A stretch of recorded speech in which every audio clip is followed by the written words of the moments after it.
Bienvenue à tous sur votre chaîne TV Actu France. C'est officiel, Louane représentera la France lors de la 69e édition de l'Eurovision, qui se tiendra le 17 mai prochain en Suisse.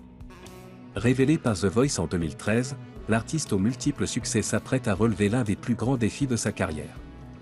Invitée ce mardi 4 février sur le plateau de BFM TV, l'interprète de Secret s'est confiée avec sincérité sur ses appréhensions et l'immense pression qui pèse sur ses épaules. Une annonce spectaculaire pour son titre Eurovision. Si l'excitation autour de sa participation est à son comble, une question reste en suspens, quelle chanson défendra-t-elle sur la scène européenne? Pour l'instant, le mystère demeure, mais Louane promet une révélation mémorable. Le 15 mars prochain, lors du match France-Écosse au Stade de France, dans le cadre du tournoi des 6 nations, elle dévoilera enfin son titre, un moment qui s'annonce grandiose et inédit pour une annonce Eurovision.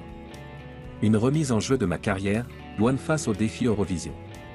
Si Louane savoure cette opportunité, elle ne cache pas son inquiétude quant aux conséquences d'un mauvais classement.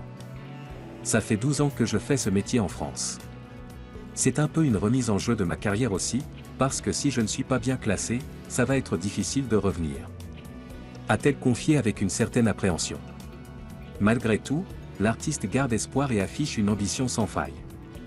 Mais le but, ce n'est pas d'être mal classé. L'Eurovision, un choix mûrement réfléchi et un hommage à sa mère. Si Louane a finalement accepté ce défi de taille, c'est après une longue réflexion.